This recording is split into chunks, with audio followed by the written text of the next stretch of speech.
What's up, tech heads and gamers? It's your boy Mello, E to Z to the E. Welcome to the channel where we respect the tech and we salute the gamers and we say, come on, let's get right into it. So I did a review of this smartwatch, the Fossil Gen 4 Q Explorist watch, and you guys seem to really enjoy the review. So what I want to do is I want to just look at this watch since I've had it and tell you guys what are some of my likes and what some of my dislikes are. So again, this is one of the sexiest smartwatch that you'll find on the market, and yes, I've tested a lot of them, so you guys can see my reviews. I still think this watch looks better than the Samsung Galaxy watch. I personally feel like it's better looking than the Apple Watch Gen Series 4, if you want to call it that, and even the Michael Kors smartwatch. I feel like this watch is better. So when it comes to looks, I feel like hands down this is still one of the sexiest beasts that you can find. Okay, let's move to the battery life. So I'm getting a day, and like I will charge this ticket of the charger at let's say 8 a.m. right, and I will wear this watch even to sleep, and when I wake up in the morning at 8 a.m. I have about 35% left. So this definitely can last you a full day and some. So when Fossil makes the claim of all-day battery life, they are not kidding. The battery life is actually surprisingly good. At first I was like, yeah, I don't know, but the more I've worn it and I've compared it to other smartwatches, it's actually pretty good. And that's pretty cool to see because this still has the 2100 chip in it. This is not the new 3100 chip that is in the new Fossil Sport smartwatch that they just released, which I really don't understand. So let me just vent a little bit, right? So this smartwatch came out like a month before the Fossil Sport smartwatch, which has the 3100 new Snapdragon chipset for smart devices. Tell me why they couldn't just wait an additional month to release this watch with that chip in it. And that watch, the Sport with the 3100 chip, is actually cheaper than this watch. So I just don't get Fossil's logic. I really don't. You know, like it's really frustrating. So this does not have the newest chipset. That is one of my gripes and one of my frustration with this. And I thought, you know, Fossil is probably gonna release newer smartwatch with that chip around next year. You know, I'll patiently wait. But the fact that the Sport with the new chip came out a month after this, I don't get it. I really don't get it. Anyway, I'm not gonna sit here and rant all day about it, but it's really frustrating. My other complaint is the screen. I don't know if you guys can see it. It scratches really easily. I've had this smartwatch for what, a month and some change, and the screen, I don't know if you guys can see, it's really beat up already. I don't know what Gorilla Glass this is using, but it sucks. It's a bummer that, you know, I have to worry about now putting a screen protector on this. So that's a bummer. But when it comes to the way this operates, even with the OG chipset, this is still smooth as heck. And actually watching people do reviews on the Fossil Watch Sport, they're saying that that chipset actually lags as well.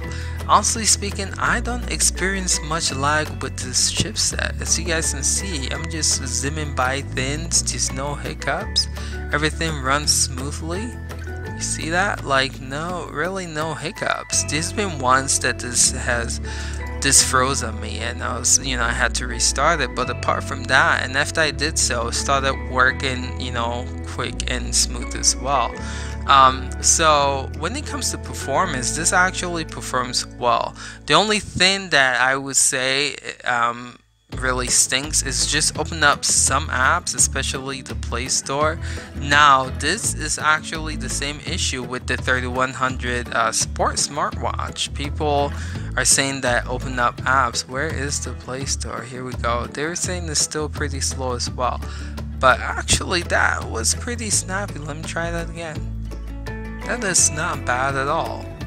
So I don't know what's going on, but this is just smooth. It's zipping by. But anyway, sometimes I would have issues with opening that app up, but as you guys saw, it went by pretty fast without any hiccup.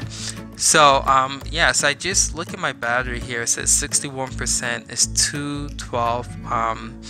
And so I've been using this a lot, you know, getting ready for this review. But for 61% at 2, it's not bad. By the end of the day, you know, it's probably going to be at I would say 40 or 30%, but not bad at all. So my biggest gripe, biggest complaint with this smartwatch is the fact that this does not have a speaker. I don't know what they were thinking with that. And I think I added it in the review. This does not have a speaker, so you can't listen to music. And let me show you something. Like if you go, I use Google Play Music on here.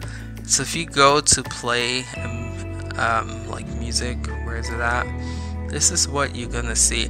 And I wasn't aware of this until I actually did this. Okay, look, you guys see how long this app is taking to open up? This is what the Play Store normally does. So it just took a while to connect, but it's connected now. So sometimes like stuff like that is what, you know, so it says this watch doesn't have any speakers, which is a bummer, guys. Bummer. So you can't play music. It has a microphone, so you can use Google Assistant, but it cannot talk back to you. This is very confusing because the Gen 3 had speakers, but this one doesn't, and this is more expensive than the Gen 3 or similar price. So that's another thing that I'm scratching my head about too. Like, why did they remove the speakers? You know, they made this like water resistant, so maybe that's an issue. Maybe they were concerned that if you know, put this watch in water, that it might damage the speakers. I don't know, but I'm not liking it. I would definitely have appreciated a speaker in here. But again, the heart rate monitor works really well. GPS works really well, so I'm glad that at least they have that added on here compared to the Gen 3. So my overall thought with the smartwatch is this is still my daily driver when it comes to smartwatch. I have the Micro Core, I have the Galaxy Watch, and I still prefer using this over those watches. Now, I don't own the Apple Watch, but I've played around with it, and I would say, if anything, that would be like the phone that competes with this. I'm still waiting for Fossil to send the sport watch. They're sold out. It's been really difficult to find that watch. But once I get that, I will review that on this channel as well, and I will compare it to this and let you guys know which I prefer. Alright, fellas, thank you for watching. Appreciate you guys, and I will catch you guys in the next video. Till next time, respect and salute.